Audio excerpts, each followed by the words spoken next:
Quirites, citizens, if this desperate echo finds your ears, know that you are privy to a truth whispered from the very moment Rome lost its breath. You're tuned in to the Republic's Last Gasp, broadcasting live, or more accurately, dying heroically live, from a very cold, very blood-stained Senate House in the year of our Lord 44 BCE. My name is Marcus Junius Brutus, and if the sheer impossible audacity of this trans-dimensional broadcast from a moment when liberty demands a terrible price, then frankly your apathy is more fatal than Caesar's ambition. Do it now, before the legions march. And tell me if this peculiar connection holds. From what strange, untyrannized corner of your world are you listening? What year has fate decreed for you?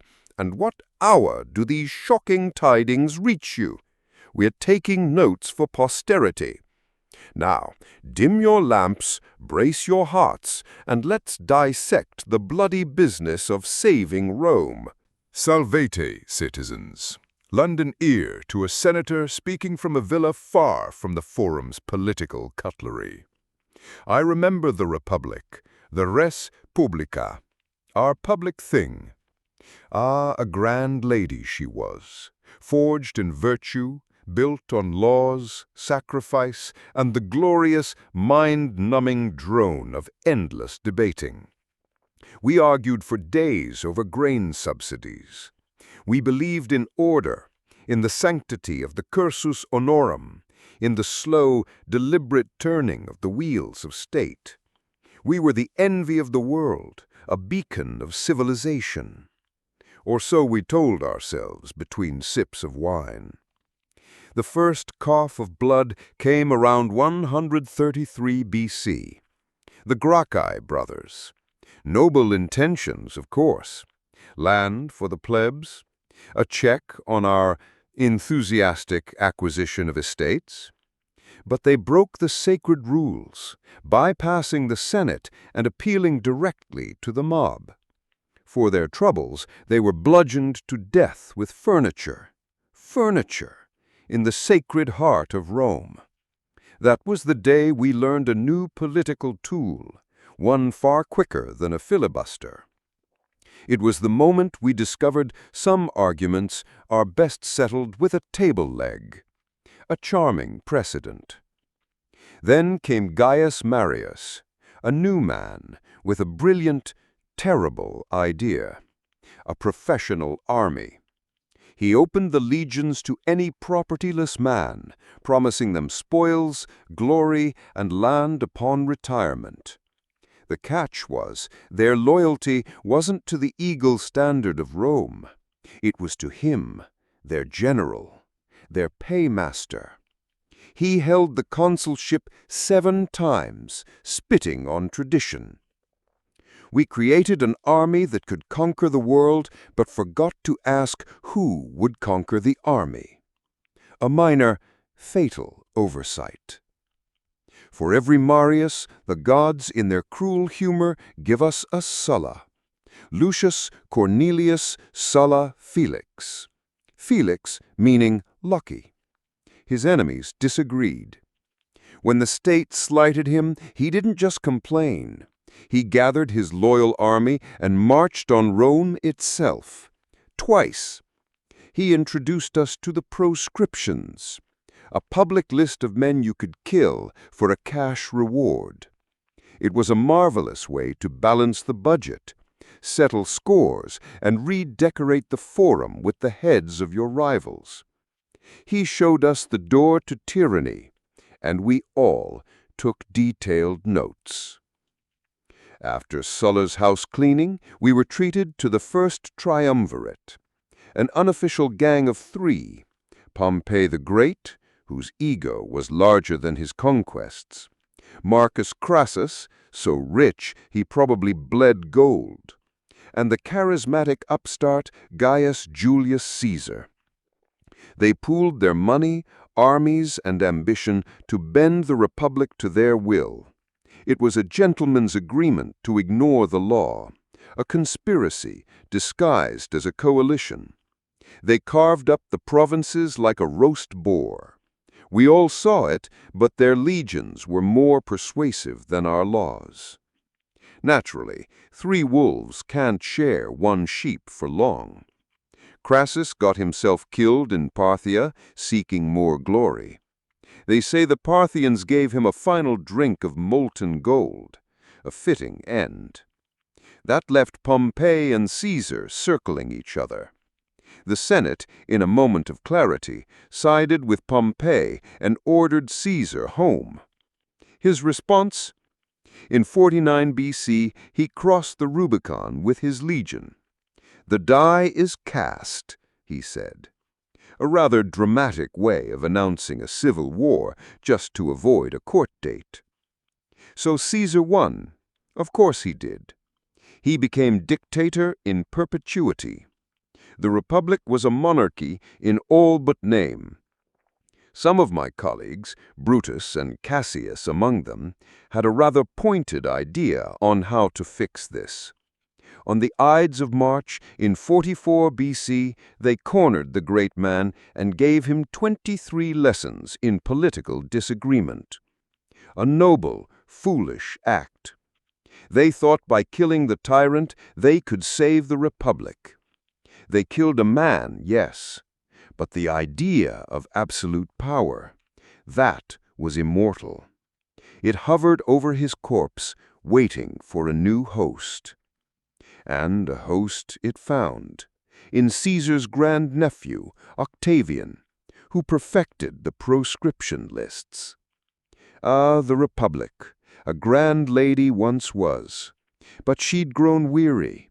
Too many wars, too much gold, too many men who loved power more than patria. We thought we were just sick with a fever. Turns out it was a terminal illness, and the doctors were the disease. We are living through the final rattling breaths of freedom, watching it bleed out. If you find this chronicle of our glorious self-destruction compelling, if you wish to bear witness to the death of an ideal, then honor our memory. Preserve this broadcast. Subscribe to this channel, and ensure the story of how we murdered liberty is never forgotten. Do it now, before the new masters silence us all. Welcome back to our clandestine broadcast. If you are tuning in for the first time, I am what is left of a Roman senator, trying to leave a record of how our great republic decided to commit suicide. We have spoken of the sickness, the decay from within. Now we must speak of the man who became the disease itself. A man whose name is still spoken in the Forum in hushed tones of both reverence and terror. Caesar, Gaius Julius Caesar, a name whispered with awe and with dread. He was not a simple brute like Marius or a cynical butcher like Sulla. He was charming, brilliant, a friend to the common man, and a genius on the battlefield. And that, my friends, is what made him so utterly terrifying. He made tyranny look respectable. He made it look like salvation. He came from the Julii, an old patrician family that had fallen on somewhat hard times, but never lost its arrogance. They claimed direct descent from the goddess Venus, a piece of audacious propaganda that Caesar himself was more than happy to promote. From the very beginning, he seemed to believe he was not just a man, but a destiny. A delusion that is expensive for everyone else. His audacity was apparent early on, when the dictator Sulla, in the height of his power, ordered the young Caesar to divorce his wife, Cornelia. He refused. A death sentence for anyone else. Caesar fled, was captured, but ultimately pardoned. Sulla was said to have remarked that he saw many a Marius in that young man, an understatement of historic proportions. Even his misfortunes reeked of ambition. Captured by pirates in the Aegean Sea, he was outraged at their paltry ransom demand of 20 talents, insisting he was worth at least 50. He spent his captivity writing speeches and poems which he would recite to his captors, treating them like an audience. He joked with them, telling them he would have them all crucified. They laughed. After his ransom was paid, he raised a fleet, hunted them down, and crucified every last one of them. He always kept his word. Back in Rome, he began his climb up the cursus honorum, the ladder of political offices. As aedile, he spent a fortune, most of it borrowed, on lavish games and public works. He flooded the city with spectacle and bread, seducing the mob with generosity. We senators watched, tutting about his debts, never realizing he was purchasing an asset far more valuable than property: adoration. His next move was to secure the lifetime appointment of Pontifex Maximus, the chief priest of Rome. It was a masterstroke, granting him immense prestige, religious authority, and most importantly, legal immunity from prosecution. While we were busy with short-term gains, Caesar was playing a much longer, more dangerous game. He was making himself untouchable. The masterstroke, of course, was the formation of the First Triumvirate.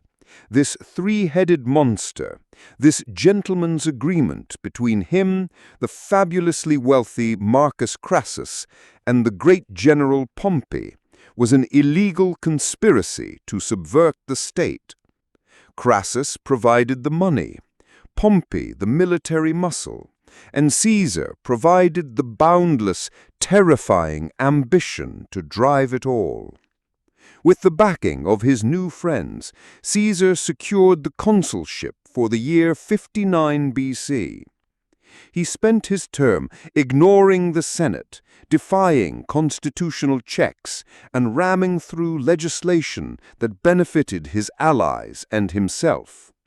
When my esteemed colleague Marcus Cato spoke against him, Caesar had him arrested mid-speech. This was the new politics. Debate was replaced by intimidation. After his consulship, he needed a province, a place to command legions, win glory, and, most importantly, plunder enough wealth to pay off his monumental debts.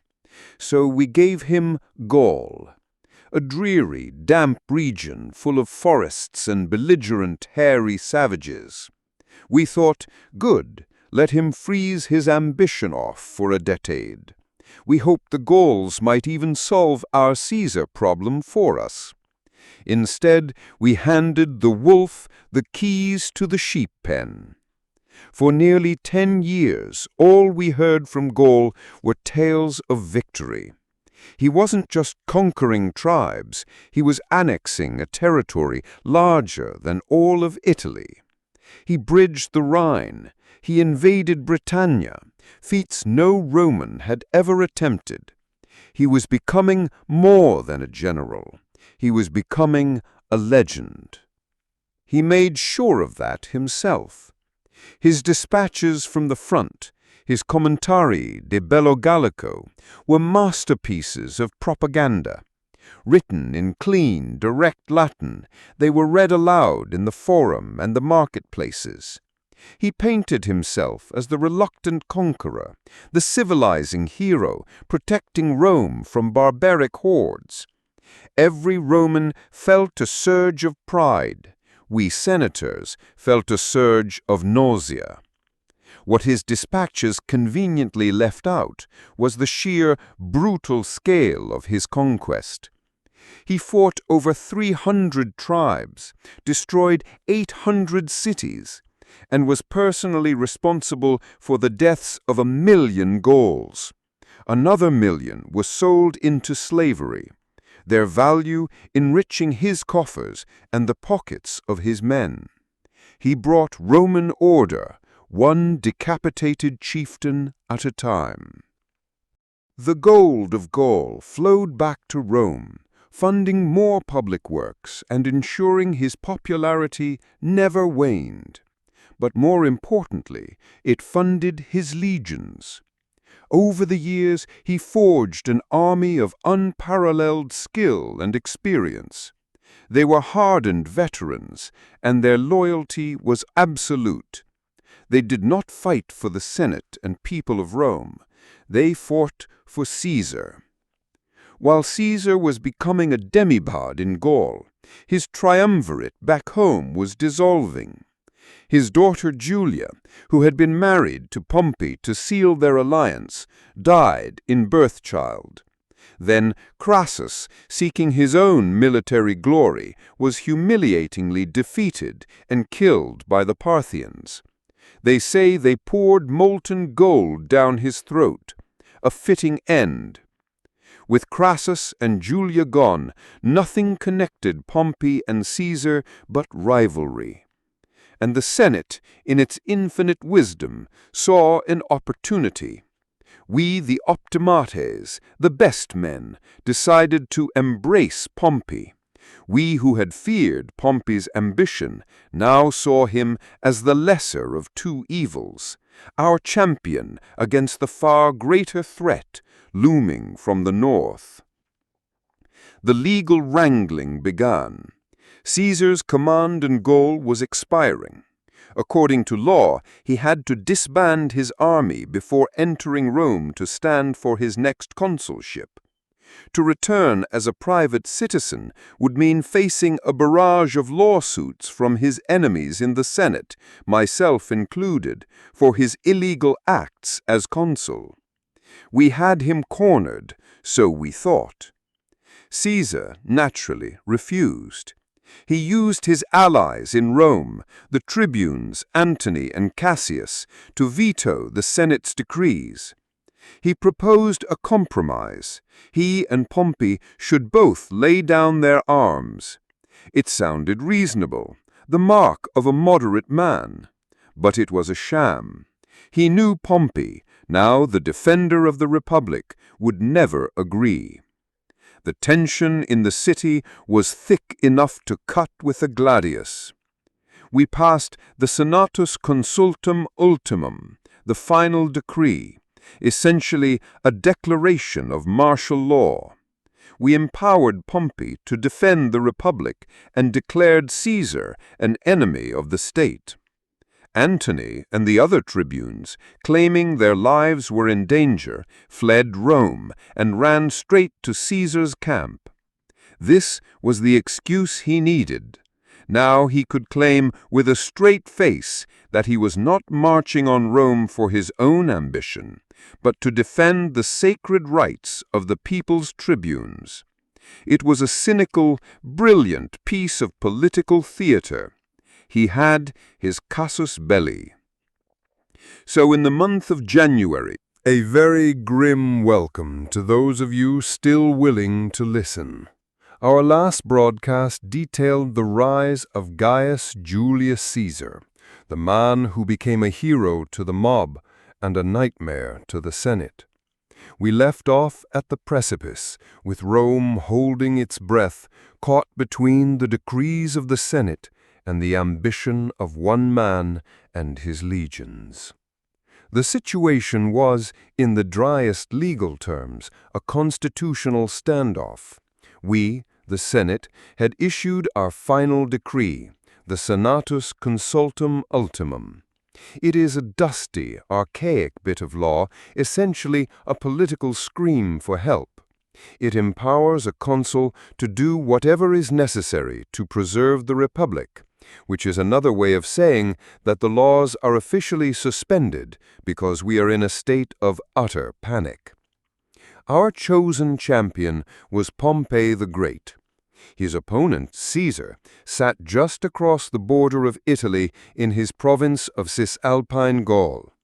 The Senate's demand was simple: lay down your command, disband your legions, and come home to face justice like a private citizen. A perfectly reasonable demand, if you happen to forget that Caesar was a man who never did anything a private citizen would. The final pretext arrived in the form of two tribunes, Mark Antony and Quintus Cassius. After vetoing our decrees in Caesar's favor, they fled Rome, claiming their sacred lives were in danger. They raced to Caesar's camp, providing him with the perfect prop for his political theater. He could now claim he wasn't marching for power, but to defend the inviolable rights of the people's representatives. It was a lie of breathtaking cynicism. The mood in Rome was a poisonous cocktail of bravado and terror. The older, more traditional senators spoke of the majesty of the law and the strength of our institutions. The more pragmatic ones were quietly packing their bags and sending their families to the countryside. Everyone was asking the same question: will he actually do it? Pompey, for his part, was supremely confident. He scoffed at Caesar's 13,000 men. When one senator asked what armies he had to defend the state, Pompey famously declared that he only had to stamp his foot anywhere in Italy and legions would spring from the soil. A marvelous turn of phrase. We would soon discover that stamping one's foot produces little more than dust. We, the optimates, the so-called best men of Rome, had placed our faith in Pompey. We believed in the Republic. We believed that no single man would dare commit such a monstrous act of treason. We fundamentally misunderstood the nature of Caesar's army.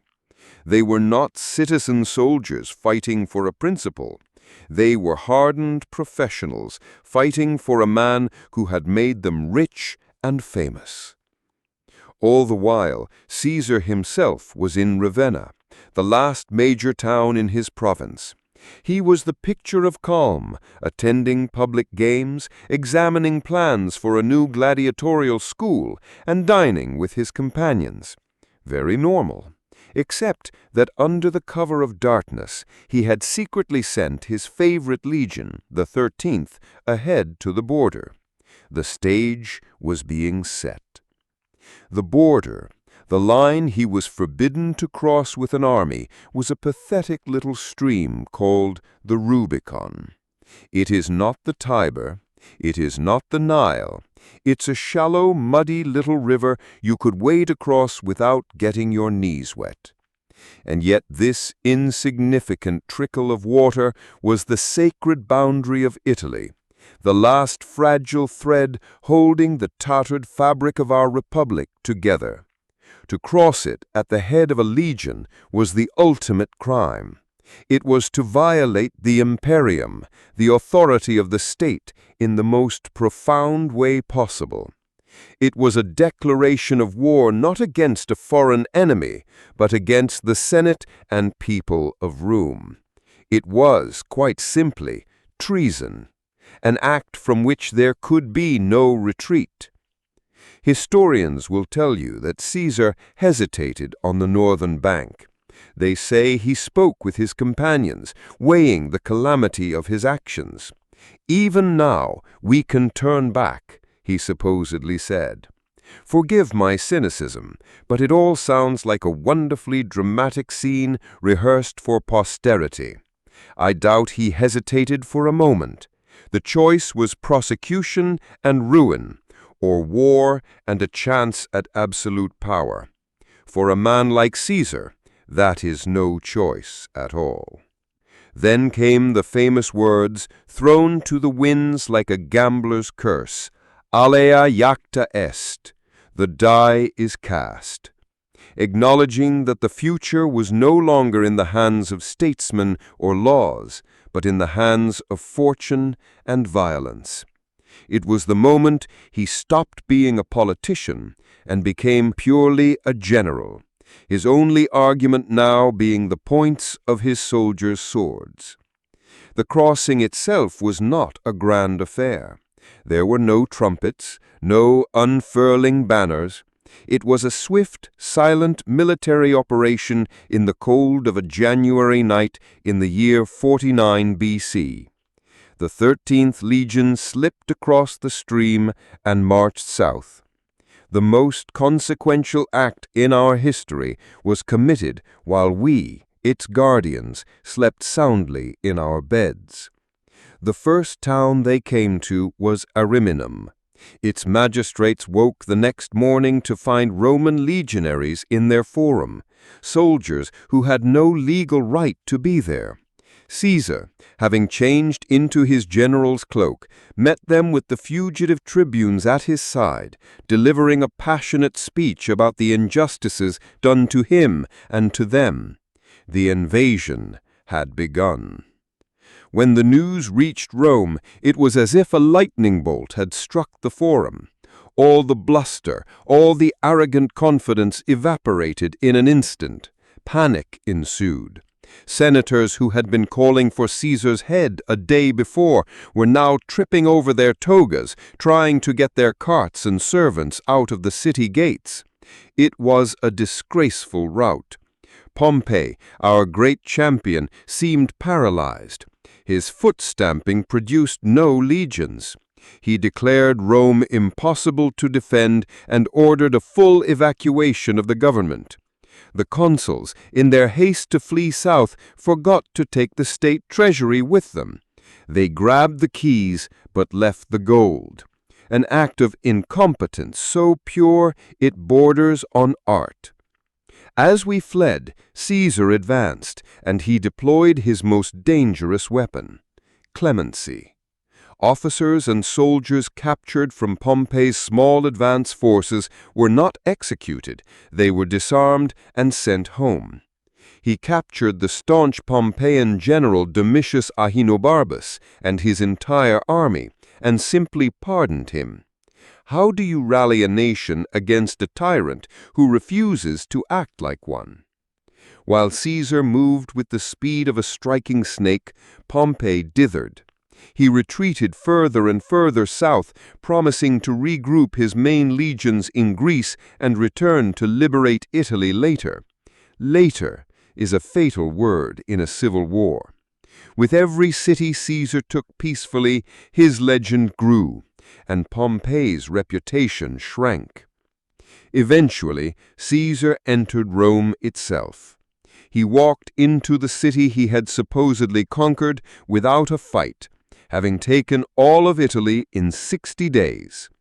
He addressed those of us few senators who had remained, chiding us gently for our panic, lecturing us on the Constitution after having just shattered it with his legions. The audacity was breathtaking. The Rubicon, a small river, made famous by one man's monumental act of defiance. He crossed it, and with him he dragged the Republic into civil war. All pretense of law and order was gone. The only authority left was the one that grew from the blade of a sword. The state was broken in two. This single act forced every citizen, every soldier, every senator to make an impossible choice. There was no longer a middle ground. You were either with Caesar, the magnificent traitor who offered clemency, or you were with Pompey and the Senate, the legitimate but incompetent government that had abandoned its own capital. We knew then, truly, that the dice were drawn, and they landed on doom. The crossing of that stream destroyed the foundational myth of our republic, that it was an entity protected by laws and the gods.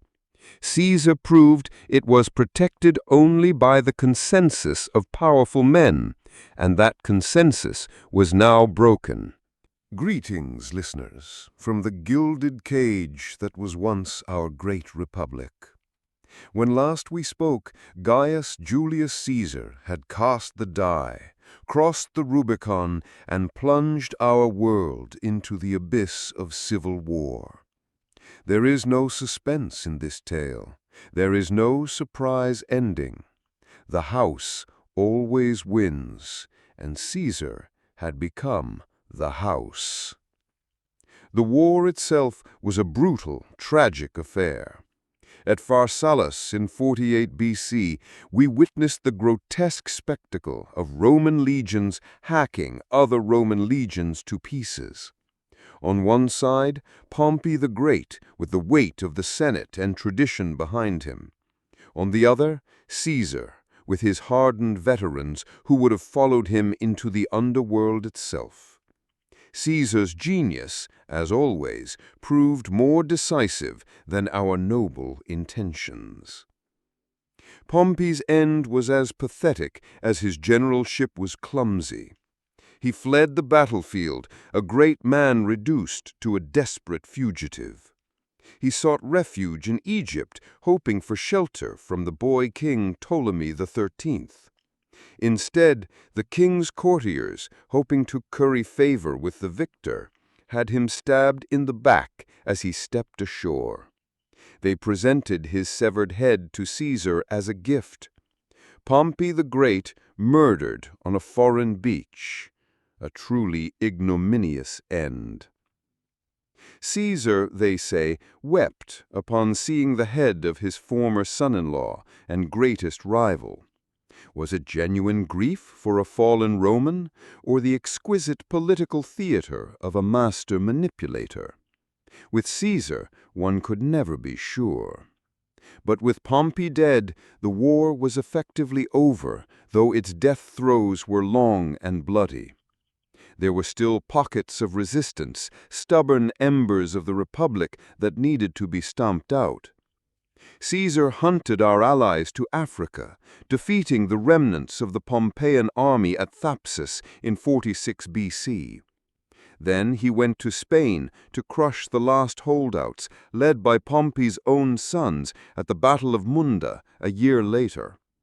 These were not glorious foreign conquests. This was an extermination campaign against fellow Romans.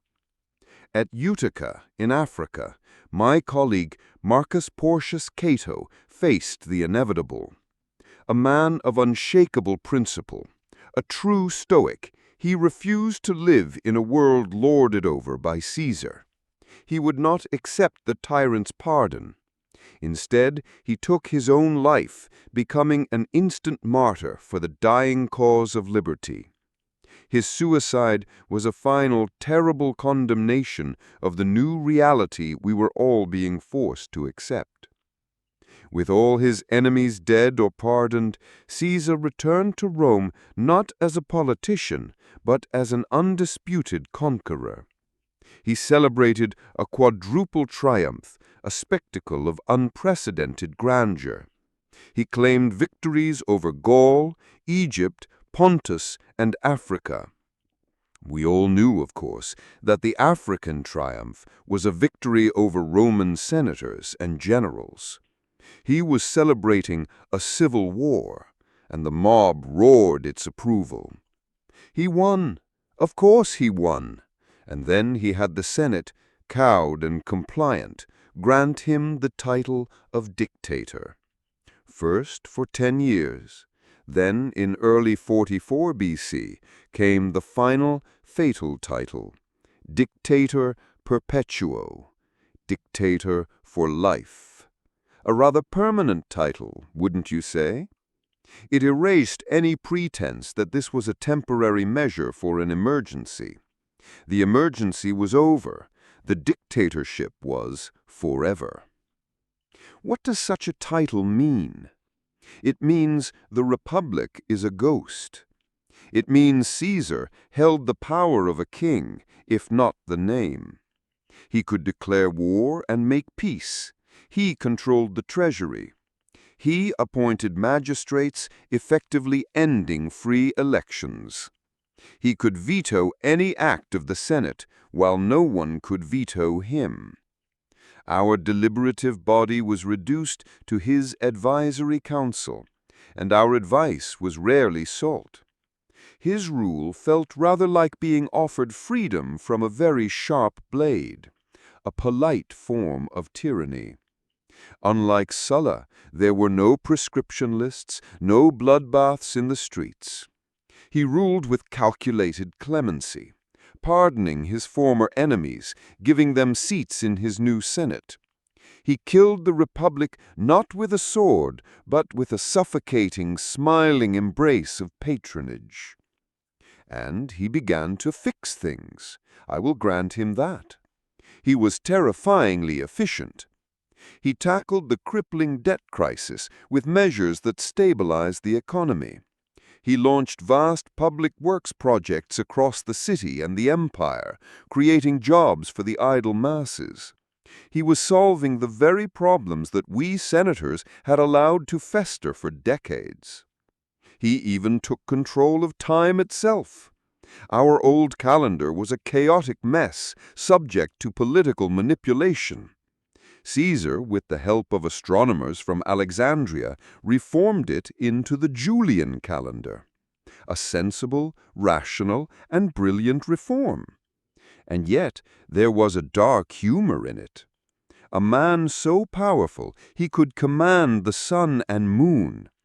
It was only a matter of time before he named a month after himself. He settled tens of thousands of his veterans and Rome's urban poor in new colonies, from Corinth to Carthage. This was an act of social good, relieving the pressure on our crowded city and giving desperate men a new start. But it also ensured that scattered across the empire were cities full of citizens whose prosperity and land were a direct gift from Caesar, securing their loyalty forever. While the people were grateful, we in the Senate were humiliated daily. He increased the number of senators to 900, packing the House with his loyalists.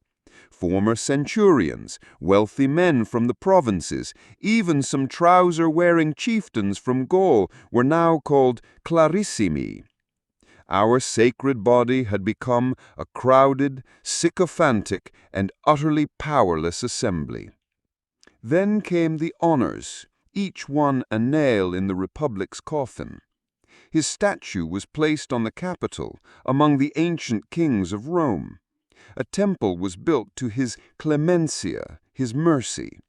And most shockingly, his face began to appear on our coins. No living Roman had ever been granted such an honor. That was for gods and dead heroes. The line between man and God was being deliberately blurred. The most infamous moment came at the festival of Lupercalia in 44 BC. As Caesar sat watching the festivities, his loyal lieutenant, Mark Antony, ran to him and tried to place a royal diadem on his head. The crowd groaned. Caesar, with a dramatic flourish, refused it. Antony tried again. Caesar refused again, to thunderous applause. But the test had been made.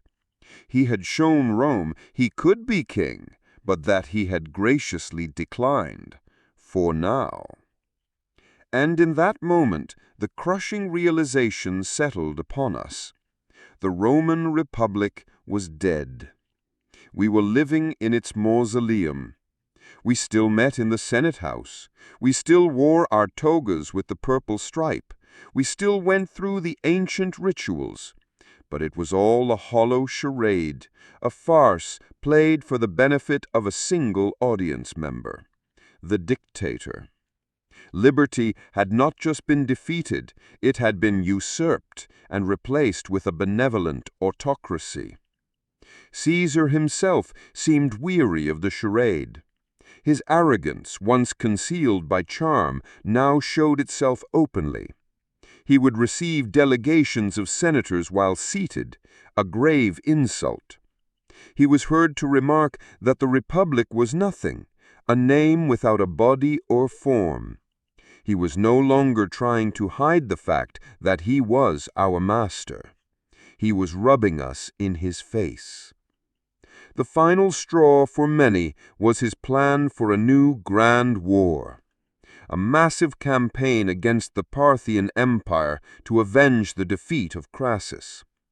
He would be gone for years, leaving his cronies in charge.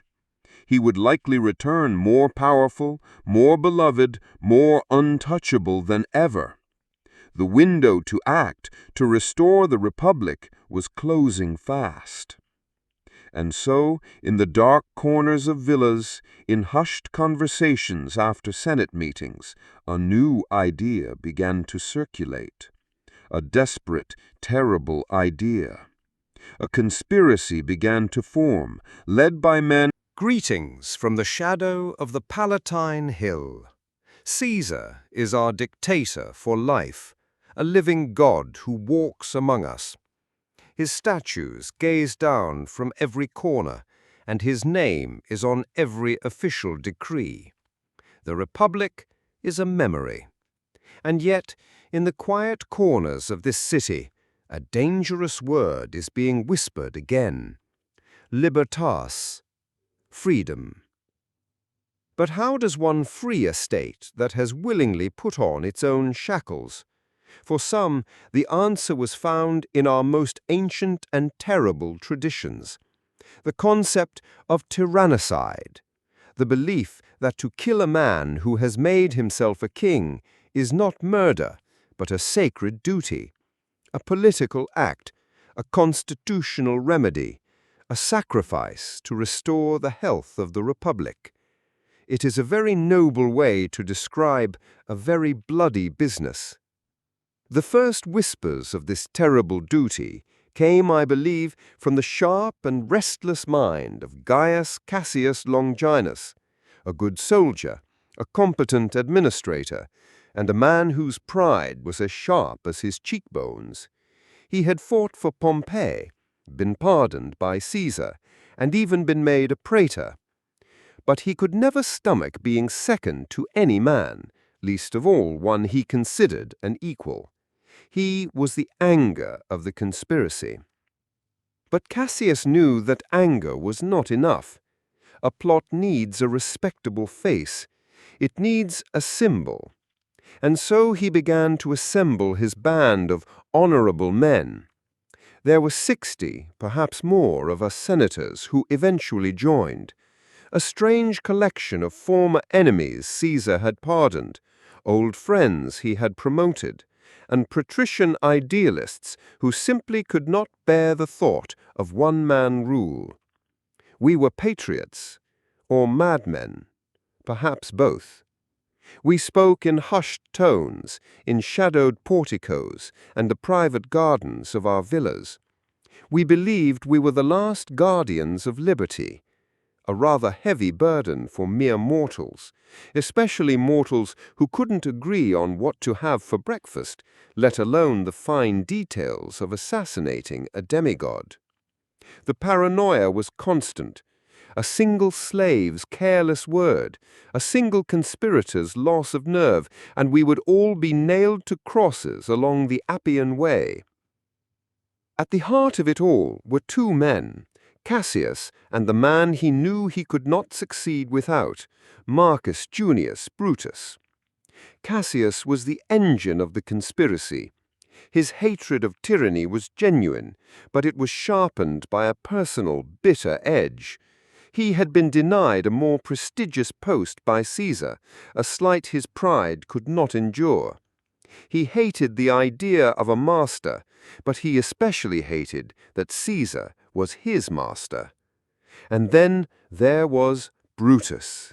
Ah, Brutus, the conscience of the plot. He was the great prize.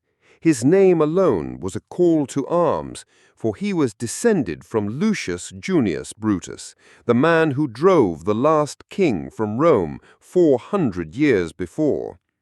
Cassius knew that without Brutus, they would look like a gang of jealous thugs. With Brutus, they were liberators. Brutus's dilemma was agonizing. He was a philosopher, a man of principle who genuinely loved the ideals of the Republic. But he also admired Caesar. Caesar, in turn, loved Brutus like a son. Caesar's longtime mistress, Servilia, was Brutus's mother. The city whispered that Brutus might even be Caesar's own illegitimate child. To join the conspiracy, Brutus would have to kill a man who, for all intents and purposes, was his second father. The city itself seemed to conspire to push him into the role. Anonymous scribes left messages for him to find. On the statue of his great ancestor, someone wrote, "O Brutus, if only you were alive today." On the praetor's chair, where he sat for his official duties, the message was more direct. "Brutus, are you asleep? And you are not a true Brutus." He was being publicly goaded into becoming a killer for the cause. Another crucial player was a man easily confused with the famous Brutus, Decimus Junius Brutus Albinus. Decimus was no tortured philosopher. He was one of Caesar's most trusted generals in the Gallic Wars, a man Caesar considered a close and reliable friend. He was even named in Caesar's will as a secondary heir. His betrayal was perhaps the most chilling, born not of philosophy, but of an aristocrat's fear that Caesar's absolute power would leave no room for men like him. And so the group grew. There was Lucius Tillium Cimber, a burly senator whose feigned plea for his exiled brother would be the signal to attack. There was Servius Sulpicius Galba, another of Caesar's former generals, and there was Gaius Trebonius, tasked with distracting Mark Antony outside the Senate House. It was a coalition of the righteous, the resentful, the fearful, and the ambitious. Their unifying cry was libertas, but liberty is a harlot who means different things to different men. For Brutus, it meant the restoration of a government of laws. For Cassius, it meant freedom from the indignity of submission. For others, it surely meant the freedom to pursue their own power in wealth without Caesar's oversight. But for one shining, terrible moment, all their varied motives aligned on the tip of a dagger. The internal debates were fraught with tension. We were, after all, senators. We could argue about anything. The first major disagreement was a critical one. Should they kill only Caesar, or should they eliminate Mark Antony as well? Antony was Caesar's loyal and dangerous right-hand man, a popular consul who could rally the mob and the veterans against them. Cassius argued forcefully for a double assassination. It was the pragmatic, ruthless choice. To leave Antony alive, he warned, was to leave a serpent in their path, one who would surely seek vengeance and power for himself. He argued to cut off the head of the tyranny and its arm as well. But Brutus, in his unyielding idealism, refused. This act, he insisted, must be a clean and noble sacrifice, not a bloody political purge. We stand up against the spirit of Caesar, not his friends. We shall be called sacrifices, not butchers. It was a tragically naive decision, one that prioritized the purity of their image over the practical needs of their survival. They chose to be martyrs, not politicians. Then came the debate over the location. Some suggested waylaying him on the Sacred Way. Others proposed stabbing him during the elections on the Campus Martius. But they settled finally in the meeting hall where the Senate was to convene on the Ides of March. The symbolism was perfect. The tyrant would be struck down in the very heart of the government he had subverted, surrounded by the senators he had silenced. The weapon, too, was chosen for its symbolism. Not a soldier's gladius, but the pugio, a small, concealable dagger. It was a personal weapon for a personal act. The plan was for every conspirator to strike the body. This was not to be the work of one man. It was to be a collective, shared responsibility. All of them would be liberators. All of them would have blood on their hands. Can you imagine the burden? These were not street thugs. They were consuls, praetors, men of immense wealth and standing. They were risking everything, their lives, their families, their fortunes, and their place in history on a single violent act. The sleepless nights, the furtive glances, the constant fear of a loose tongue must have been unbearable.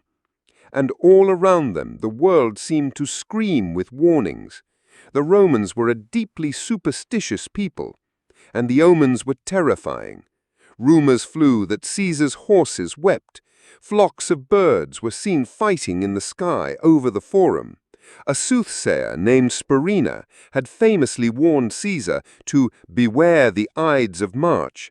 Caesar's own wife, Calpurna, was said to be plagued by nightmares of his death. The gods themselves seemed to be arguing over the act. But the date was set. The Ides of March, March 15th, in the year 44 BC. A Senate meeting was scheduled. Caesar would attend. It would be there, at the foot of a great statue of his rival, Pompey, that the deed would be done. The plan was in motion. The risk of discovery was immense. 60 men knew the secret. 60 men, any one of whom could have betrayed the others for immense reward. I remember the dawn of the Ides of March, the 15th day of the month, in the year 44 BC. The air in Rome felt heavy, stagnant, as if the gods themselves were holding their breath. I awoke not with the feeling of a liberator, but with the cold, hard knot of a gambler who has pushed his entire fortune onto the table. I checked the blade of my pugio. It was sharp. We gathered, all 60 of us, at the house of one of our fellow conspirators, under the flimsy pretext of a family ceremony. We tried to make small talk, to smile, but our eyes betrayed us. We were a collection of ghosts, haunting our own lives for the last time. Every forced laugh, every shared glance was thick with the unspoken knowledge of the bloody business that lay ahead. Worry began to gnaw at us. Word came that the omens were bad. Caesar's morning sacrifices had been stubbornly unfavorable. His wife Calpurnia, plagued by a nightmare of him bleeding in her arms, was pleading with him not to attend the Senate. A tyrant with a sudden bout of superstition was the one variable we had not planned for. Our entire conspiracy hung on him simply showing up for work. It fell to Decimus Brutus, the man Caesar trusted as a friend, to ensure our victim arrived. We waited, the minutes stretching into an eternity, while Decimus went to Caesar's home. He was our Judas goat. He flattered Caesar, mocked his fears, and shamed him by saying the Senate was waiting to offer him new honors. He convinced Caesar that to be ruled by woman's dreams was unworthy of his greatness. It was a masterful, treacherous performance. Finally, he came. I watched from a distance as Caesar made his way toward the theater of Pompey. The crowds parted before him. I saw him pass the soothsayer, Spurinna, the man who had warned him. Caesar, in his arrogance, reportedly joked, "The Ides of March have come." The old man's reply was a sliver of ice in the warm spring air. "Aye, Caesar, but not yet gone." The setting for our final act was dripping with irony. The great Curia Hostilia was being repaired, so the Senate was meeting in a smaller hall attached to the magnificent theater of Pompey. Pompey the Great, Caesar's vanquished rival. We were about to murder Caesar at the feet of a statue erected in his enemy's honor. You see, the gods have a taste of grim poetry. We took our seats. The hall was crowded with some 200 senators, most of them blissfully unaware that they were about to have a front-row seat to history's most famous assassination. We, the liberators, were scattered amongst them, trying to appear calm, our hands clutching the daggers hidden in the folds of our togas. The air was thick with the scent of perfumes and nervous sweat. Then he entered. The room fell silent as every senator rose to his feet. Gaius Julius Caesar, dictator for life, conqueror of Gaul, master of the world, walked to his gilded chair. The force of his presence was a physical thing. This was the man who had bent the world to his will. The sheer, monumental audacity of what we were about to do nearly took my breath away.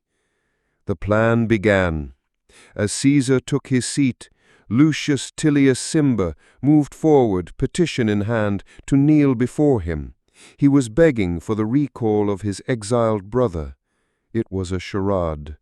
As he pleaded, he grabbed Caesar's toga with both hands and pulled it down, baring his neck and shoulders. It was the signal. Publius Servilius Casca, positioned behind the dictator's chair, struck the first blow. He lunged with his dagger, aiming for the throat. But in a spasm of nerves, his hand trembled. The blade only grazed his shoulder, a clumsy, shallow wound. Caesar spun around, his eyes wide with shock, not yet with pain. For one terrifying second, he was no longer a politician. He was the old soldier. He roared, grabbing Casca's arm and stabbing it furiously with the only weapon he had, his metal stylus.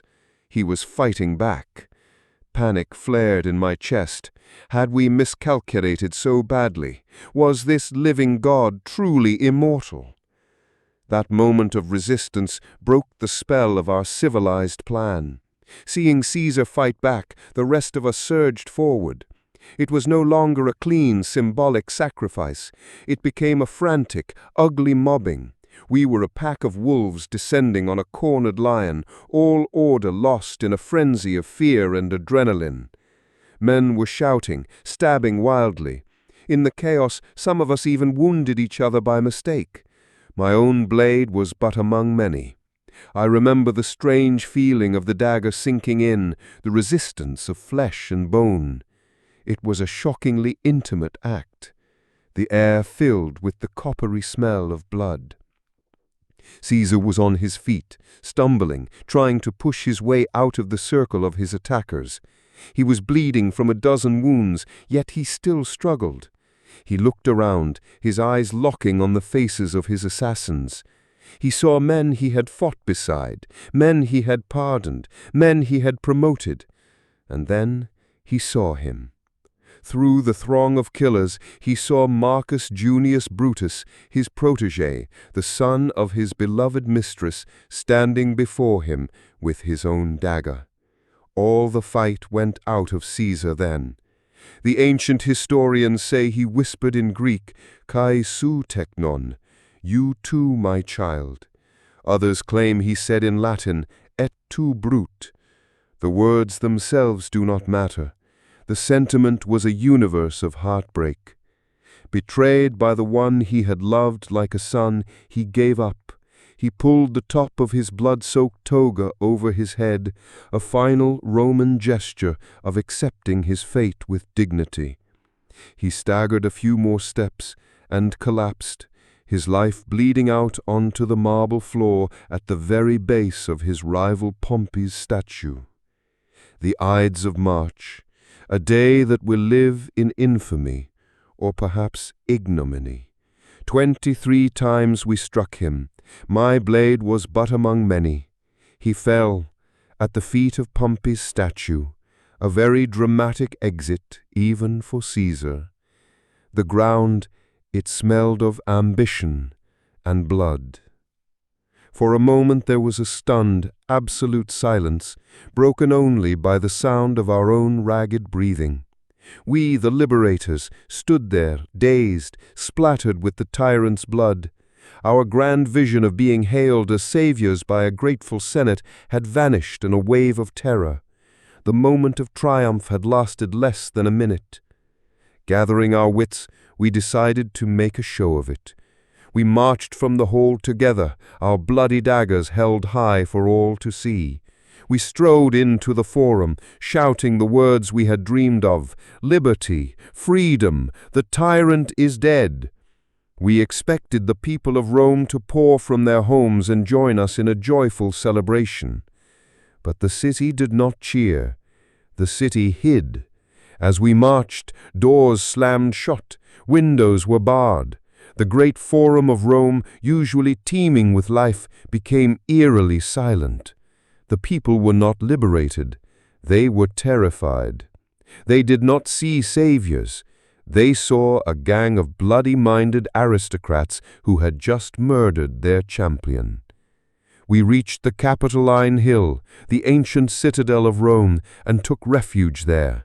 Our glorious act of liberation had, in the matter of hours, turned into a desperate, armed standoff.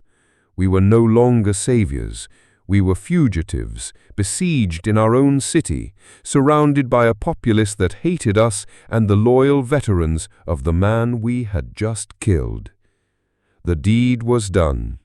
23 wounds, 1 dead tyrant, and a republic more broken, more terrified, more lost than ever before. In killing the man, we had unleashed a monster of chaos upon the world. The air no longer smelled of just blood. It smelled of the coming civil war. If you are finding this delightfully brutal, this catastrophic attempt at patriotism as compelling as I did, then prove you have the stomach for what comes next. The chaos is only just beginning. Smash that subscribe button and witness the hell we so righteously unleashed upon the world. Greetings again from this precarious perch. We have done the deed. The tyrant lies dead, cooling on the marble floor of Pompey's theater. What follows is not the heroic restoration we dreamed of, but a lesson in the brutal physics of power. For every action, there is an equal and opposite reaction. And our action was very, very big. In the moments after he fell, a silence descended upon the chamber. It was not a respectful silence. It was a thick, suffocating blanket of pure shock. The air, heavy with the scent of blood and fear, seemed to suck the sound from the room. 60 of us stood there, panting, our daggers dripping, our fine togas stained with the blood of a man who was, an hour before, the master of the world. We were a terrifying sight. Across the room, our senatorial colleagues were frozen in their chairs, their faces pale, their mouths agape. They looked at us, not as saviors, but as if we were demons sprung from the underworld. In that moment, we were not the restorers of liberty. We were simply a gang of killers, and they were our unwilling audience. Into that void, Marcus Brutus stepped forward.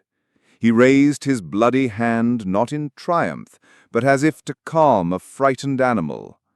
He tried to begin his speech, the one we had all agreed upon, a noble justification for our actions, invoking the spirit of liberty and the ancestors of Rome. But his voice, usually so steady, cracked in the unnatural quiet. The words sounded hollow, flimsy against the stark reality of the corpse at his feet. The first sound to break the spell was not applause. It was a gasp. A single sharp intake of breath from a senator in the back rows, then another, then a muffled sob. The dam of horrified silence was cracking, about to burst not into cheers, but into a flood of pure animal panic.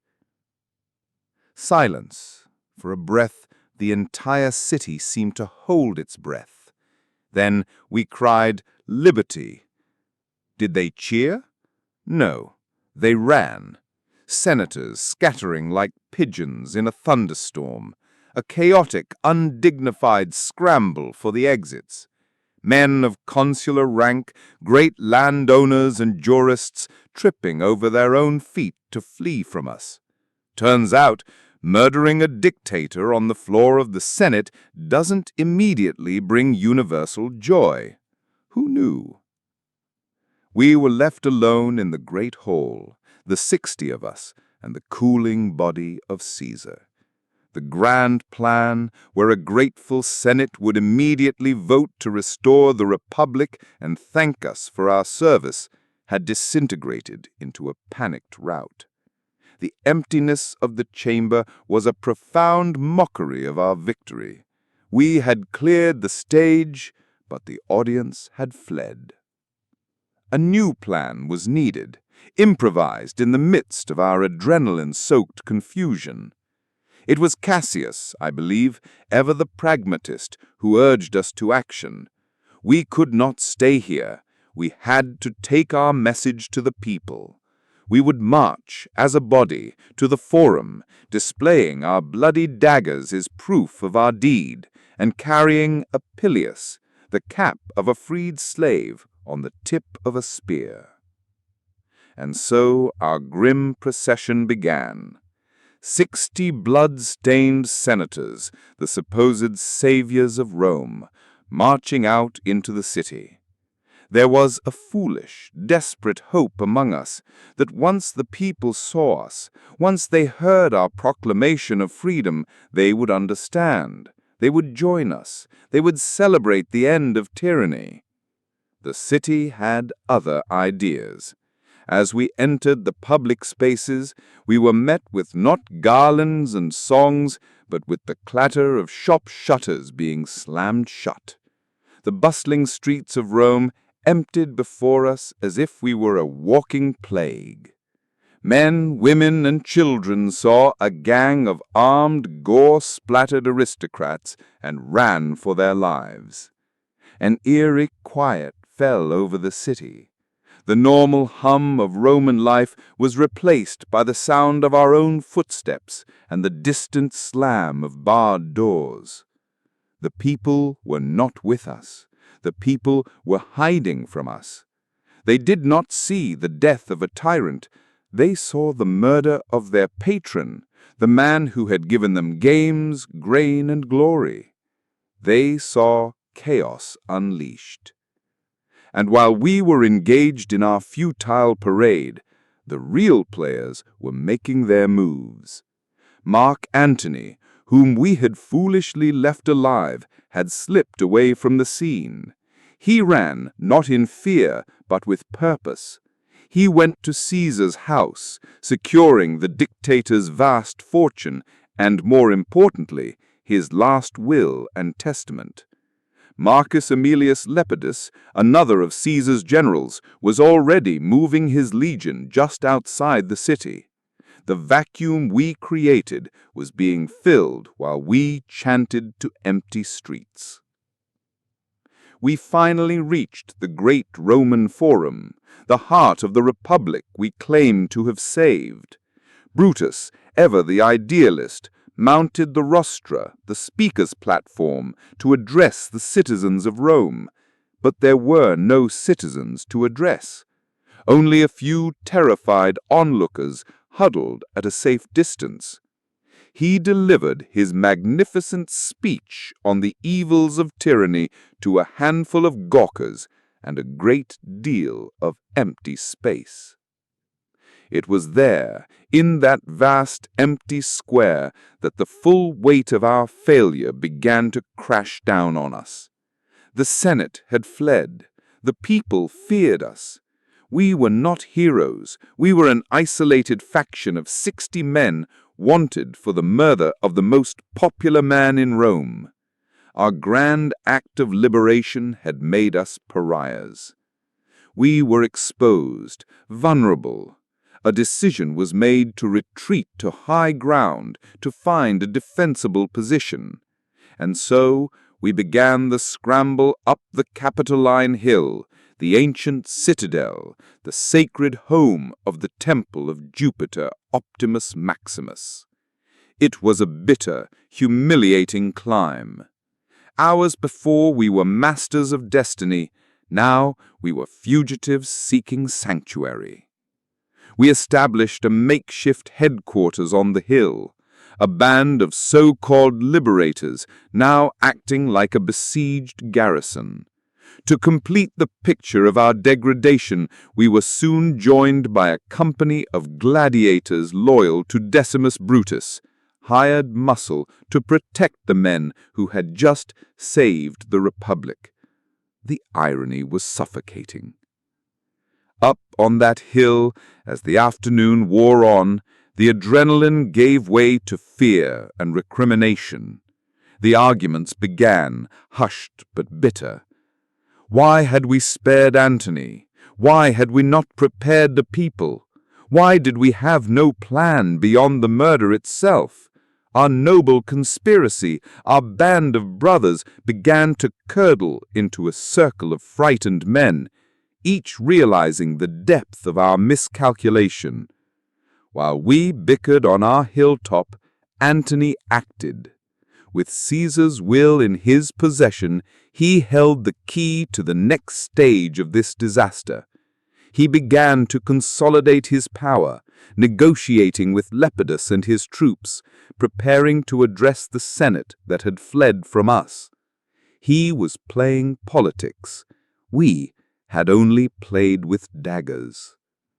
And so, as dusk fell on the Ides of March, the city of Rome was fractured. There were the liberators, isolated on the Capitoline Hill. There were the Caesarians, Antony and Lepidus, gathering their strength in the city below. And there was everyone else, the terrified masses and the bewildered senators, caught in the middle, waiting to see which way the bloody tide would turn. That first night on the hill was the longest of my life. We looked down on a city that was dark and silent. The silence was no longer of shock, but of dread. Our dream of a restored republic, so vibrant and righteous that morning, was died somewhere on the bloody floor of the Curia, and was now being buried under the weight of our catastrophic failure. Our great mistake was one of faith. We believed that if we just cut out the tumor, the body of the Republic would heal itself. We failed to see that the entire body was riddled with disease, and that Caesar was not the... Greetings from the Capitoline Hill, where liberty has taken refuge and is currently subsisting on stale bread and nervous glances. The morning after the deed, Rome was terrifyingly quiet. Not the quiet of peace, but the quiet of a wild beast gathering itself to spring. We, the 60 liberators, were trapped on our hilltop, an island of righteous murderers in a sea of uncertain silence.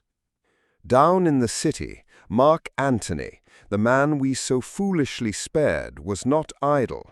He was a snake in a toga, and he was already shedding his skin of grief to reveal the calculating politician beneath. As the sole remaining consul, he shrewdly called a meeting of the Senate, not to condemn us, but to seek reconciliation, to seek compromise. It was a brilliant, deceptive performance of statesmanship. We, of course, did not attend. Our senatorial robes were still stained. But we received reports.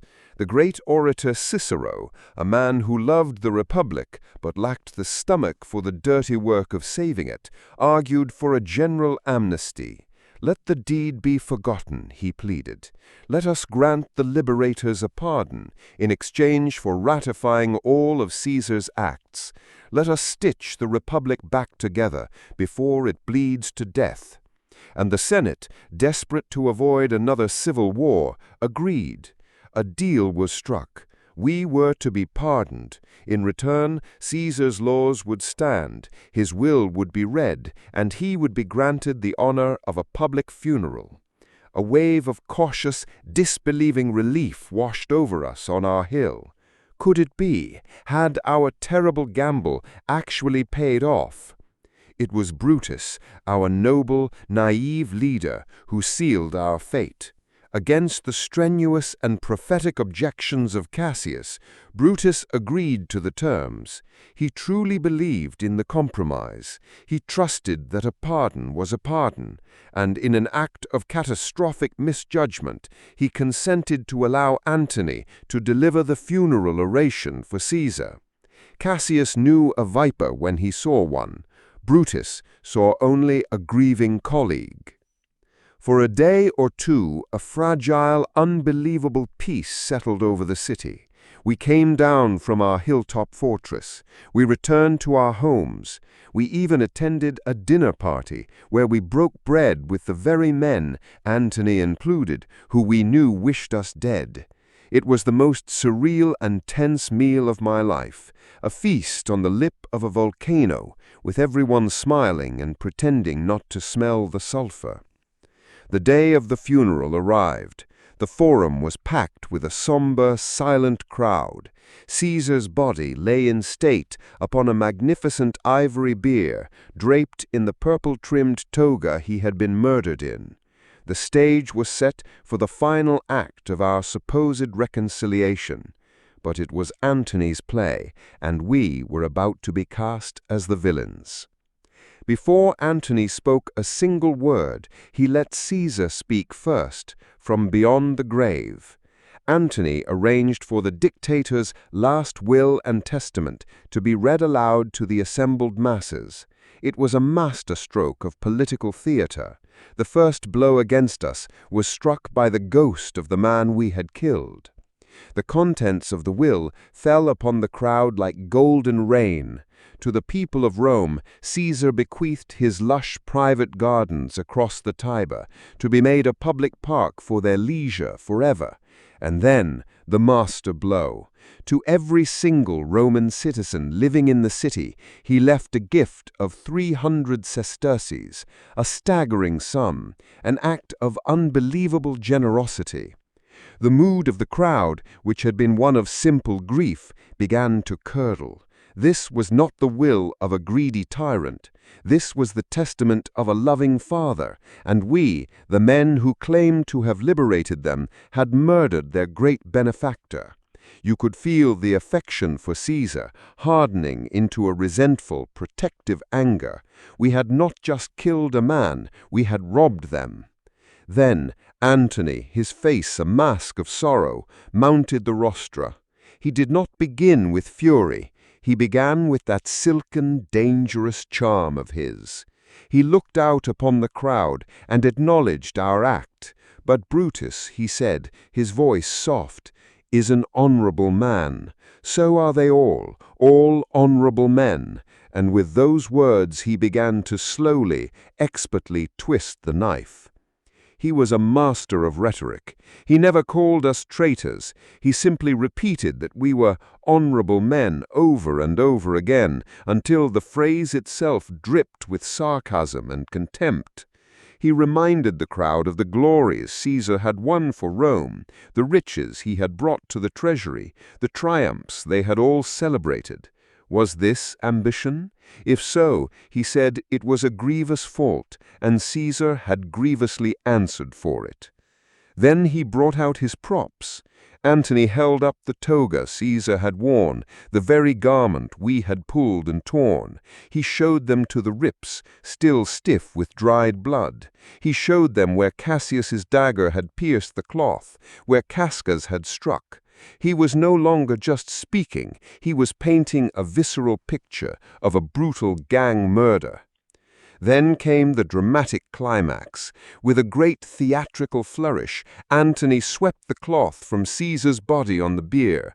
He exposed the pale, waxy corpse to the Roman sun, revealing the 23 wounds that marred the flesh.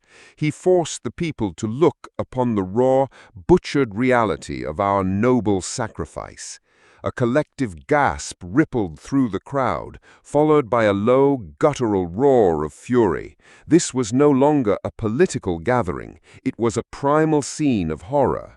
The sight of their hero's mutilated body, combined with the memory of his generous will and Antony's poisonous eulogy, was the spark that lit the flame.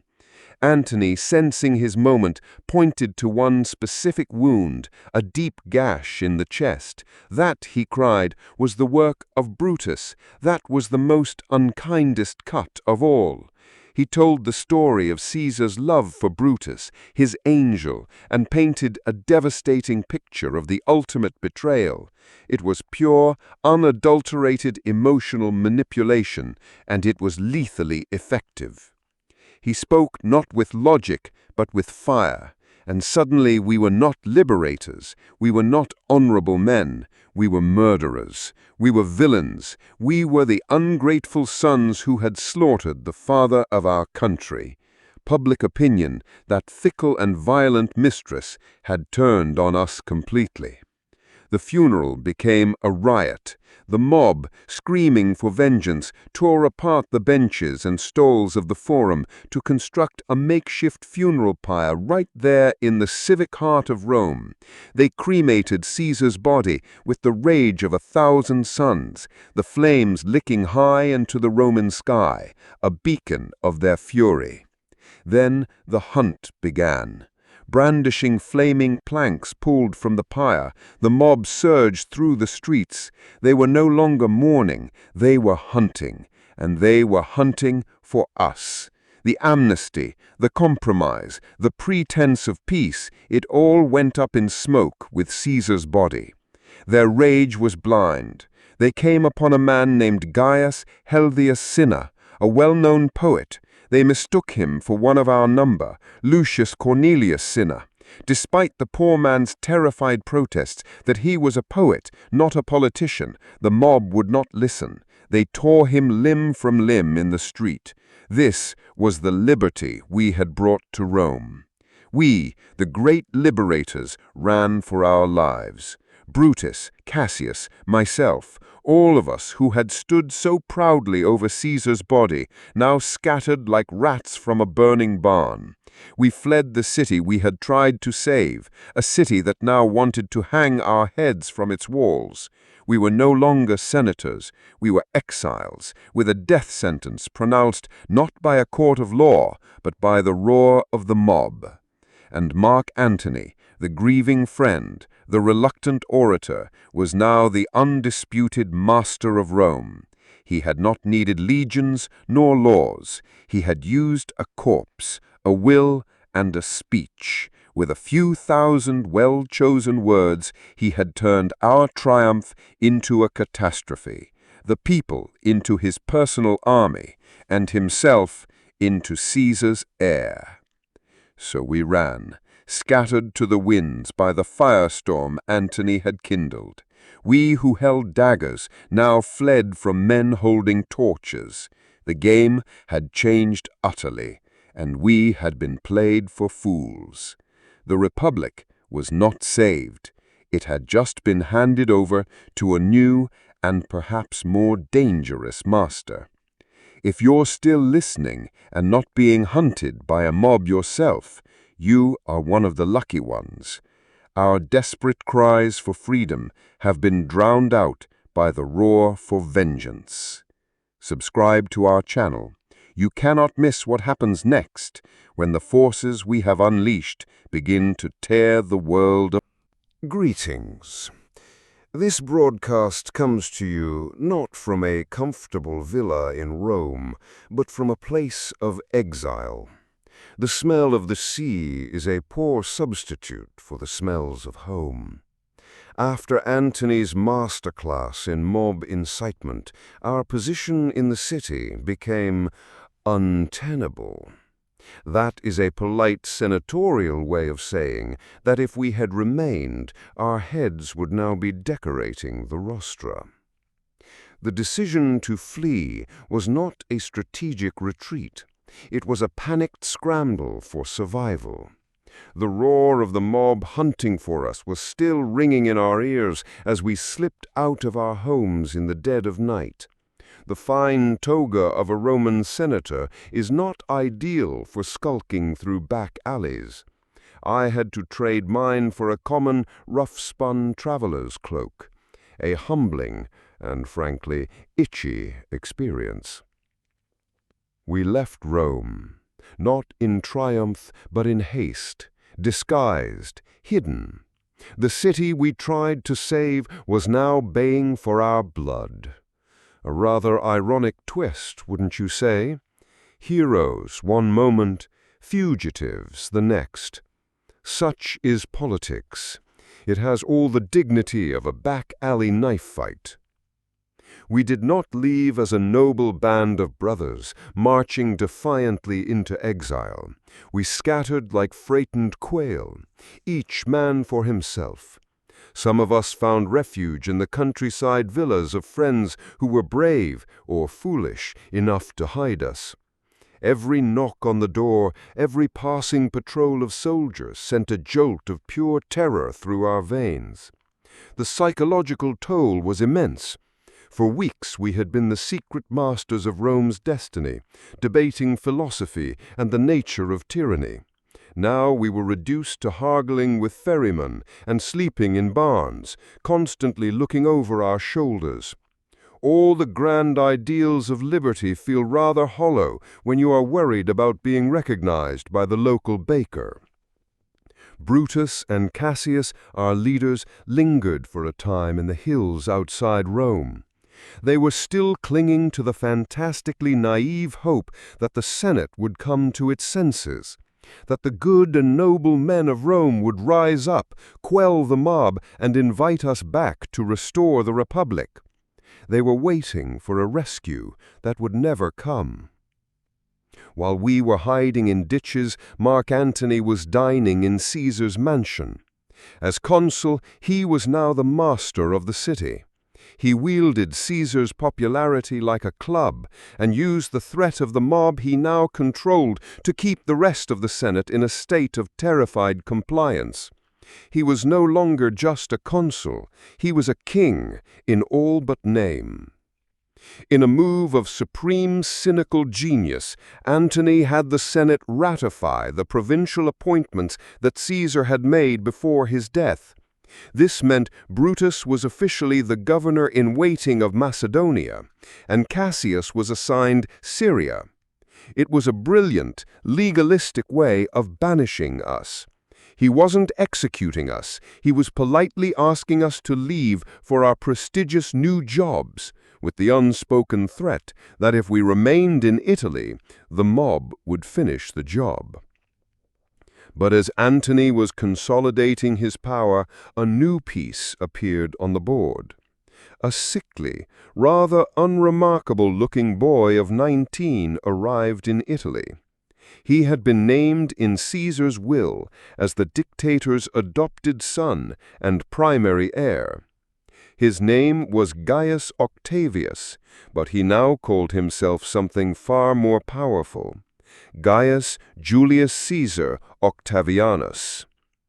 Antony, seeing this boy as nothing more than a nuisance and a rival for the affections of the Caesarian faction, treated him with utter contempt.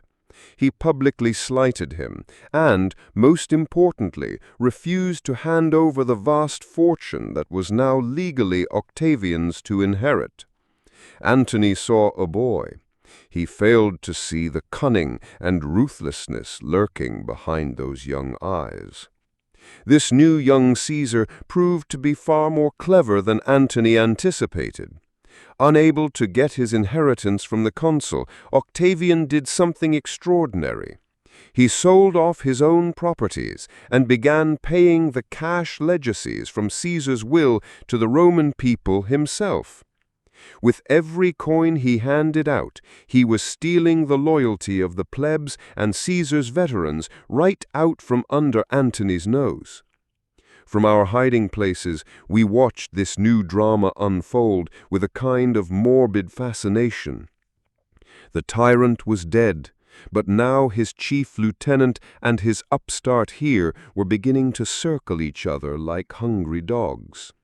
Part of us hoped they would tear each other to pieces. Another, wiser part of us knew that whoever won would be a far greater threat to us than they were apart. Finally, the last glimmer of hope for a peaceful return to Rome died. We accepted our fate. We were exiles. I remember standing on the deck of a merchant ship, watching the coastline of Italy fade into the haze. It was a profound and gut-wrenching moment, leaving behind everything I had ever known, all in the name of an ideal that had backfired so spectacularly. Brutus set his course for Greece and the province of Macedonia. His plan was to use his reputation as a philosopher and a man of integrity to rally the support of the Roman elites and legions stationed in the East. He would appeal to their sense of duty to the old republic. Cassius, ever the soldier, had a more direct plan. He sailed for Syria, a province he knew well, and where many of the legions were commanded by men who had served with him before. He would not ask for their loyalty, he would demand it, promising them the spoils of a war he now knew was inevitable. My journey was one of anonymity and fear. A sea voyage spent avoiding the eyes of other passengers, my mind replaying the bloody scene in the Senate House and the chaos in the Forum. I was a great Roman senator, now reduced to a nameless passenger on a smelly ship bound for the Greek-speaking lands of the East. But a strange thing happened as we traveled further from Rome. Our status began to change. In Italy, we were fugitives and murderers. But in the eastern provinces, among the old aristocratic families and Roman governors who distrusted Antony, we were something else. We were the last best hope of the Republic. We began to rebrand ourselves. The flight was over. The fundraising had begun. We started the long, arduous process of building an army. We sent messages to other provincial governors, pleading our case. We courted legionary commanders. We levied funds, some would say extorted funds, from the rich cities of Asia Minor. We, the liberators, were becoming warlords. And here lies the most bitter irony of all. We had murdered Caesar to prevent one man from accumulating supreme military power. And now, to fight his successors, we were doing the exact same thing. We were raising private armies, levying our own taxes, and ruling our territories like kings. The line between us and the tyrants we opposed was becoming dangerously thin. To save the Republic, it seemed we first had to become everything we claimed to despise. We were no longer simply senators. We were generals, autocrats, the leaders of a government in exile. The daggers we had wielded on the Ides of March were slowly being reforged into the swords and standards of a massive army. The world was now cleaved in two. In the west, Antony, the young Octavian, and another of Caesar's generals, Lepidus, were beginning to form an uneasy alliance. In the east, Brutus and Cassius were the masters, commanding a growing force of legions, ships, and money. A final, cataclysmic confrontation was no longer a possibility, it was a certainty. We put the goddess Libertas on the coins we minted to pay our soldiers. We called ourselves the last true republicans. We were fighting for the memory of what Rome had been, for the principle of a government of laws, not of men. But as I looked at the hardened faces of the legionaries in our new army, I had to wonder, was an ideal enough to stop the ambition of men like Antony and Octavian? Our desperate flight from the Roman mob had ended. But it had led us to something far more dangerous. We were no longer running from a fight. We were now actively preparing for the biggest war the world had ever seen, a war for the very soul of Rome itself. Greetings from the east, where the sun still rises on a semblance of Roman order. While we have been busy gathering the last legions loyal to the Republic, the news from Rome has been trickling in on the ships of frightened refugees, and it is grim. Utterly, predictably grim. The power vacuum we left behind has not been filled, it has been feasted upon. You will recall the state of play. Mark Antony, styling himself Caesar's true heir, was facing an unexpected rival in the form of Caesar's actual heir, the young, cunning Octavian. They were two wolves circling each other over the carcass of the state, with the bewildered Senate caught in between. Antony, never a man for patience, made his move. He marched his army north to seize the province of Cisalpine Gaul. The Senate, in a fit of misplaced bravado, and urged on by the fiery speeches of Cicero, declared Antony an enemy of the state. And in a moment of what must be the most catastrophic miscalculation in our history, they handed an army to the boy Octavian, thinking they could use him like a tool and then discard him. The boy turned out to be no one's tool. At the Battle of Mutina in 43 BC, Octavian's legions helped defeat Antony's forces. Antony was forced to flee across the Alps, a beaten man. The Senate rejoiced, believing they had won. They promptly snubbed their young champion, denying him the honors he felt he was due. They thought the boy had served his purpose. They learned otherwise. Octavian, enraged at this betrayal, did what every ambitious general now does when he feels slighted by the politicians. He turned his army around and marched on Rome. The city, defenseless, surrendered without a fight. The Senate, which days earlier had been lauding him as a savior, was forced by his legionaries to make him consul.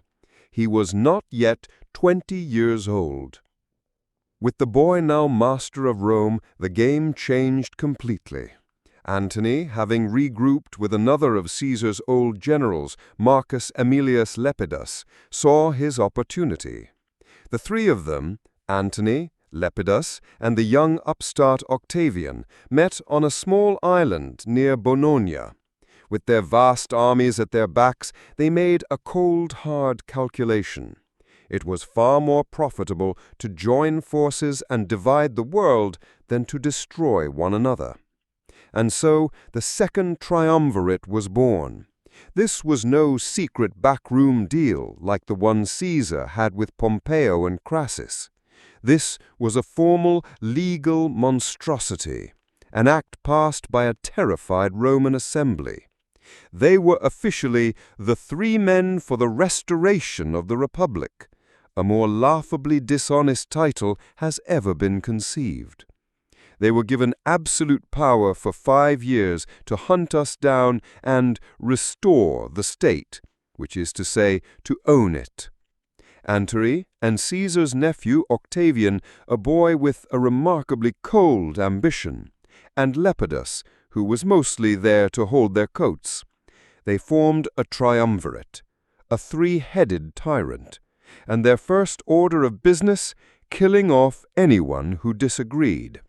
An act of political house-cleaning that made Sulla's terror look like a quaint country festival. Their method was the proscription, lists posted publicly in the forum naming those deemed enemies of the state. To be on the list was to have a death sentence placed on your head. Any citizen could kill you and claim a handsome reward. Your property, your homes, your lands, all of it would be confiscated by the triumvirs. It was state-sanctioned murder for profit. The stories we hear from the refugees are nauseating. They say the three of them sat for days with a map, bargaining over the lives of their fellow citizens. Antony would agree to add a name to the list if Octavian added one of his own. Lepidus consented to the death of his own brother in exchange for another name. It was a cold, transactional butchery, a liquidation of the Roman aristocracy. A wave of pure terror washed over Rome. No one was safe. Old family feuds were settled with a quiet word to one of the triumvir's agents. Wealthy men who had no political enemies were proscribed simply for their estates. It was a slaughter driven by greed as much as by vengeance. Husbands were betrayed by wives, sons by fathers, all for a share of the bloody reward. Their lists were long. Some 300 senators and over 2,000 men of the equestrian class, the backbone of Roman society, were marked for death. They needed money, you see. They had over 40 legions to pay for the coming war against us in the East, and this bloody auction of Roman lives was how they intended to fill their war chest. And on that list, placed there by Antony as his non-negotiable demand, was the name of Marcus Tullius Cicero, the greatest orator Rome had ever known. The man whose speeches had just recently rallied the Senate against Antony was now being hunted like a common criminal. He tried to flee, but he was old and tired. Antony's soldiers caught him near his seaside villa. His death was as grotesque as Antony's hatred for him was deep. After they cut his throat, Antony gave a specific order. His head and his hands, the very hands that had penned the brilliant, scathing Philippics against him, were to be severed from his body. They were taken back to Rome and nailed to the rostra, the speaker's platform in the forum from which he had so often defended the Republic. Poor orator, a man of words in a time of swords. His grisly end was a message to all Rome. The age of debate was over. The age of free speech was over. The only opinion that now mattered was that of the 3 men who had just butchered him. His severed head was the new symbol of their republic. With their enemies in Italy dead and their treasury overflowing with the property of the murdered, the triumvirs were the undisputed masters of the West. They had extinguished every spark of opposition with a river of blood. They were now free to turn their full attention to us. And to add a veneer of divine right to their bloody enterprise, they had the Senate officially recognize the dead Caesar Julius as a god. He was now Divus Julius. This conveniently made his adopted son, Octavian, the Divi Filius, the son of a god. A masterful stroke of propaganda. It also retroactively made our assassination of him not just murder, but deicide. One has to admire the audacity. Here in the East, the news of the proscriptions was received with horror and disgust. But it was also a grim justification. Any doubts our soldiers may have had about the righteousness of our cause were erased. We were no longer fighting against political rivals. We were fighting against monsters. The refugees who were lucky enough to escape the slaughter flocked to our banners. They brought with them their tales of terror, stories that spread through our camps like wildfire, hardening the resolve of every man in our legions. Our war was no longer just about restoring an abstract ideal of the Republic. It was now a crusade of vengeance for the best men of Rome. And so we stand ready. Brutus and Cassius have amassed a formidable force, 19 legions of veteran soldiers, a powerful fleet, and the wealth of the entire Eastern world at our disposal. From Greece to Syria, we are the masters. We are the last army of the Roman Republic. The storm is coming. The triumvirates, their hands still dripping with the blood of our colleagues, are preparing to cross the Adriatic. They are coming to finish the job, to extinguish the last light of Roman liberty. The final battle for the fate of the world is at hand. This new tyranny is a foul thing, a beast with 3 heads, each snapping at the other. Caesar at least had a vision beyond his own power. These men have nothing but ambition and greed. They are not restoring the Republic. They are fighting over its bones like carrion birds. The best men of Rome are dead, their heads rotting on pikes. The West is ruled by a committee of butchers. We are all that is left. Our legions are the last hope for the world. If you're enjoying this political purge from a safe distance, please subscribe for more. You will not want to miss the grand, bloody finale. Greetings. If you are still receiving this broadcast, then you are a testament to persistence, as am I. I am speaking to you now from a place beyond hope, a place where all that is left is the story of how everything went so terribly wrong. We stand on the plains of Philippi in Macedonia. Across from us, the legions of Antony and Octavian. The final act of our tragedy is about to begin. It is an obscene spectacle. The largest Roman army ever assembled in one place has gathered here for the sole purpose of destroying itself. 19 legions on our side, the last army of the Republic. 19 legions on theirs, the army of the new tyrants. Sons of Italy, veterans of the same wars, now poised to slaughter one another for the sake of ideals and ambitions. The gods have already shown their favor, and it is not with us. For weeks, 2 great eagles had followed our army, feeding from the hands of our soldiers. We took it as a sign of Jupiter's blessing. Then, on the eve of this battle, they vanished. In their place came vultures, crows, and ravens, circling ominously above our camp. Even the carrion birds knew what was coming. The first battle of Philippi was a chaotic, confused affair, much like our entire enterprise. On our right wing, Brutus's legions fought with incredible valor, smashing through Octavian's lines and ransacking his camp. A great victory. But on our left, my friend Cassius's forces were overwhelmed by the ferocity of Antony's attack and were forced to retreat. It was here that Fortune, that cruel goddess, delivered her most bitter blow.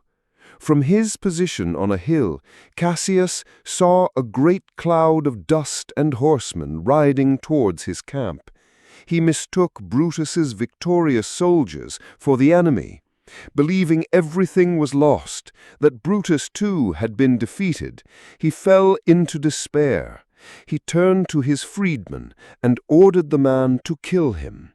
And just like that, Cassius, the sharp, angry heart of our conspiracy, was dead, killed by a cloud of dust and his own pessimism. When Brutus found his body, he wept, calling Cassius the last of all the Romans. He was right. With Cassius gone, the pragmatic, cynical realism of our cause was gone too. All that remained was Brutus's strained, philosophical idealism, a poor shield against the swords of Antony's veterans. 3 weeks later, Brutus was forced by his impatient officers into a second battle. Our men fought bravely, but their spirit was broken. The Triumvir's legions were relentless. The lines buckled, then broke. It was a total, unmitigated rout. The dream of the Roman Republic did not die in the Senate House with Caesar. It died here, in the dirt and blood of a Macedonian field. Defeated and surrounded, Brutus knew the end had come. He would not be paraded in a triumph by Antony and the boy. He fled to the hills with a few of his last remaining friends and took his own life, having a companion hold his sword steady so he could run upon it. The noble Brutus dead. Our cause dead. Liberty dead. The world now belonged to the triumvirs, but a beast with 3 heads is a monstrosity, and nature abhors a monstrosity. Having vanquished us, our common enemy, they inevitably began to look at one another with greedy, suspicious eyes. Their alliance, forged in blood, would soon dissolve in it. The first to go was the hapless Lepidus. He was always the junior partner, a man of limited ambition and even more limited talent. In a political power play, Octavian accused him of treachery, stripped him of his legions and his provinces, and forced him into a quiet, powerless retirement as Rome's chief priest. And then there were 2. They divided the world between them. Antony, the seasoned general and lover of luxury, took the wealthy, glamorous East. He set up his court in Alexandria, the great jewel of Egypt, and summoned its queen, Cleopatra. Octavian, the cold and patient calculator, took the difficult West, Italy, Gaul, Spain, and the thankless task of settling hundreds of thousands of angry retired veterans. From the East, reports began to filter back to Rome. Antony, the great Roman soldier, was going native. He and Cleopatra were living as Hellenistic god-monarchs. He wore Eastern robes, held lavish festivals, and declared Caesarion, Cleopatra's son by the first Caesar, to be the true heir. He was forgetting that his power came from Rome, not the Nile. And in Rome, the clever Octavian seized on this. He was a master of propaganda. He painted Antony not as a rival, but as a foreign corrupted traitor, an effeminate drunkard bewitched by an Egyptian harlot who planned to abandon Rome and make Alexandria the capital of the world. Octavian positioned himself as the stoic, traditional defender of Roman values against this decadent Eastern threat. The final break came when Octavian, in a flagrantly illegal act, seized Antony's will and read it aloud to the Senate. It confirmed everyone's worst fears. Antony requested to be buried not in Rome, but in Alexandria, beside his Egyptian queen. It was political suicide. The Senate, whipped into a nationalistic frenzy by Octavian, declared war not on Antony, a fellow Roman, but on Cleopatra, a subtle, brilliant distinction. The final pathetic act of our civil wars was not fought between great legions, but between fleets of ships. At the Battle of Actium, off the coast of Greece in 31 BC, Antony and Cleopatra's massive fleet was outmaneuvered and decisively defeated by Octavian's navy. The great lovers fled the battle, abandoning their men and sailing back to Egypt with Octavian in hot pursuit. Their end was as dramatic and self-indulgent as their lives. When Octavian's legions arrived in Alexandria, Antony, on a false report that Cleopatra was already dead, fell on his sword. Cleopatra, after failing to charm the cold-hearted Octavian, locked herself in her tomb and took her own life, famously by the bite of an asp. The drama was over. And so Octavian stood alone, the last man standing on a mountain of corpses. Brutus, Cassius, Cicero, Pompey, Antony, Lepidus, all of them gone. After more than a decade of brutal civil war, a war that we had started with our daggers on the Ides of March, one man was the undisputed master of the Roman world. We killed Caesar to save the Republic from a king. And what did we get? More civil war, more bloodshed, more proscriptions, and then a new Caesar. Smoother, more subtle. The Republic died that day indeed, but it wasn't Caesar's knife that killed it, but ours. The irony is rather sharp. It is the final bitter jest of the gods. In 27 BC, Octavian played his final brilliant card. He went before the Senate, and in a grand gesture of magnanimity, he announced he was laying down all his extraordinary powers and restoring the Republic. It was the greatest lie ever told. The Senate, now packed with men who owed him their lives and careers, of course refused his resignation. They begged him to keep his power. They showered him with honors and granted him a new name, one that placed him above all other mortals, Augustus, the revered one. He was not a king. He was not a dictator. He was the princeps, the first citizen.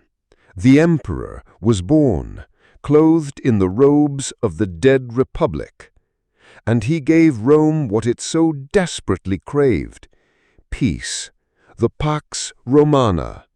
2 centuries of stability and prosperity built on the wreckage of our ideals.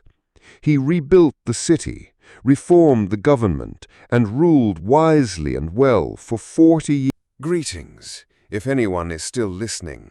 This will be my last broadcast. I'm speaking to you from the plains of Philippi in Macedonia in the autumn of the year 42 BC. Across this field, arrayed in all their terrible glory, are the legions of Mark Antony and the boy Octavian.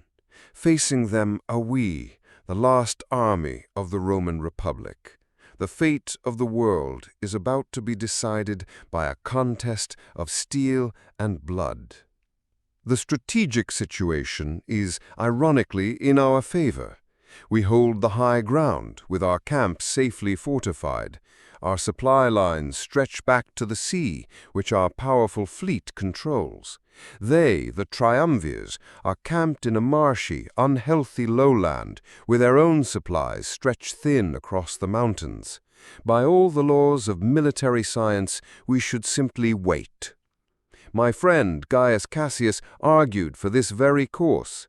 A brilliant and seasoned general, he saw the enemy's weakness clearly.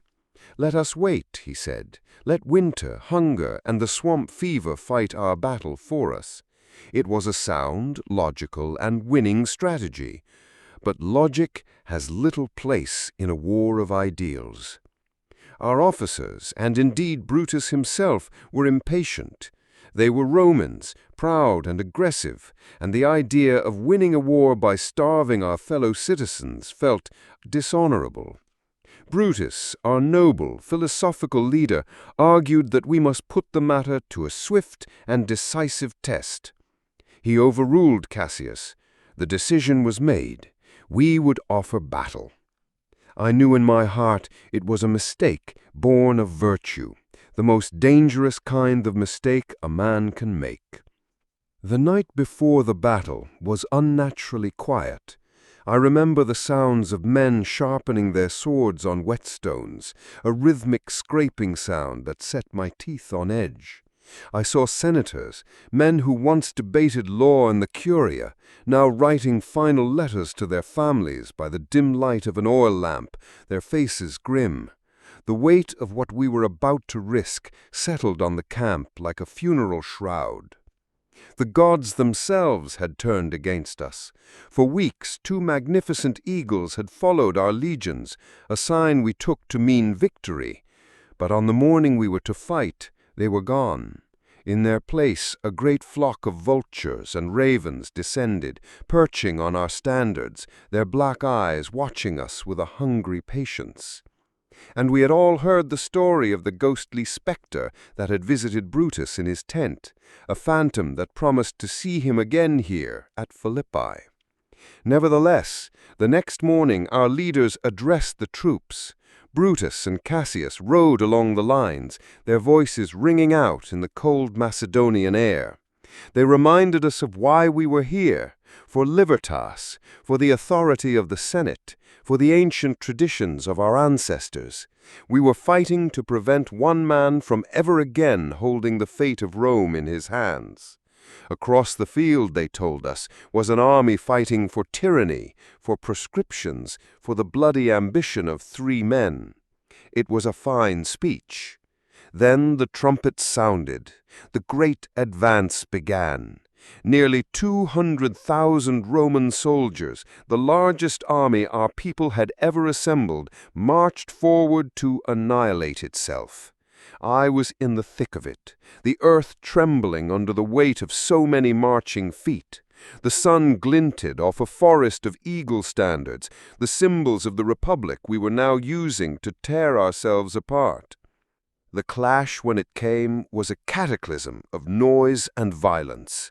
The shattering crash of shield on shield, the roar of the battle cry, the wet, ugly sound of a gladius finding a home in a man's gut. I saw faces I recognized from Rome, men I had shared wine with, now trying to kill me, their faces contorted in a mask of fury. This was the true meaning of civil war. On our right, Brutus's legions fought like men possessed. They were inspired by his courage and their belief in the cause. They smashed into Octavian's lines, broke them, and sent his legionaries fleeing in disarray. They overran his camp, a moment of seemingly glorious triumph. Victory was in our grasp. But on the left wing, the story was different. Mark Antony, a superb battlefield commander, unleashed his veteran legions against the forces of Cassius. Our men fought hard, but they were outmatched. The line wavered, then buckled, then broke into a full retreat. The battle had been split in 2, a victory on one side, a disaster on the other. It was here that the fates played their cruelest trick. From his hilltop command post, Cassius could not see Brutus's success. He saw only his own men fleeing in panic. He then saw a cloud of dust in the distance, a large body of horsemen riding hard towards his position. He sent his trusted officer, Titinius, to investigate. He watched as Titinius was surrounded by the horsemen, who began to cheer loudly. Cassius made a fatal assumption. He thought Titinius had been captured and that the horsemen were the enemy. In reality, they were Brutus's men, coming to share the news of their victory. But Cassius did not know this. Believing all was lost, he fell into a black despair. "It is finished," he said, and covering his face, he ordered his servant to strike off his head. When Brutus, returning from his victory, found Cassius's body, his cry of anguish was one we all felt. "The last of all the Romans is dead," he lamented. He was right. The sharp, pragmatic, angry soul of our cause died on that hill, killed by a misunderstanding. All we had left was the wavering idealism of Brutus. We had won a partial victory, but it felt like a total defeat. For 3 weeks the 2 armies sat and stared at each other across the blood-soaked plain. Brutus wanted to adopt Cassius's original strategy of waiting, but it was too late. The morale of our army was a strange and volatile mix. The victorious legions of Brutus's wing were mutinous and overconfident, while the defeated men from Cassius's wing were demoralized. Finally, his own officers and soldiers gave Brutus an ultimatum: "Fight now, or we will abandon you." His hand was forced. He agreed to a second battle, a battle he knew in his heart we were not prepared to win. The second battle was no chaotic struggle. It was a grim, methodical destruction. Our disheartened legions met the charge of Antony's men, but the fire was gone from their bellies. The lines held for a time out of sheer pride, but then they began to give way. I saw our standards waver, then fall. It was over. The great army of the Republic was shattered, broken into 1,000 pieces. It was a complete rout. We fled for the hills, the marshes, anywhere to escape the swords of Antony's cavalry, who hunted us down without mercy. The last army of freedom was gone. Philippi, the final act. We fought, we lost. The ghosts of Rome's true liberty slain on a foreign field. I saw Brutus flee with his last remaining officers, his face a mask of profound, weary grief. He knew what he had to do. Later, the story reached us in the hills where we hid. Cornered, with no hope of escape or victory, Brutus turned to his friend Strato. He asked him to hold his sword steady. "Caesar, thou art revenged," he is said to have whispered, and ran upon the blade. A noble end for a noble, misguided man. My own end? Swift, dignified. I sit here now with this recording device, my last link to a world that no longer wants me. A few of Antony's soldiers are closing in. I will not be taken. I will not be paraded. I will not beg for a pardon from a new tyrant. My final act of defiance against a world that preferred the security of chains to the messy business of freedom will be to choose my own exit. We failed. We murdered a man to save a system, but the system was already dead. All we did was unleash hell. Our ideals were betrayed, not by our enemies, but by the very nature of the world we sought to command. We are a lesson, a tragic one, about the folly of believing you can fix a crooked world with a straight blade. This is my final broadcast, a message from a ghost on a lost battlefield. What we did on the Ides of March led to this slaughter. Remember us.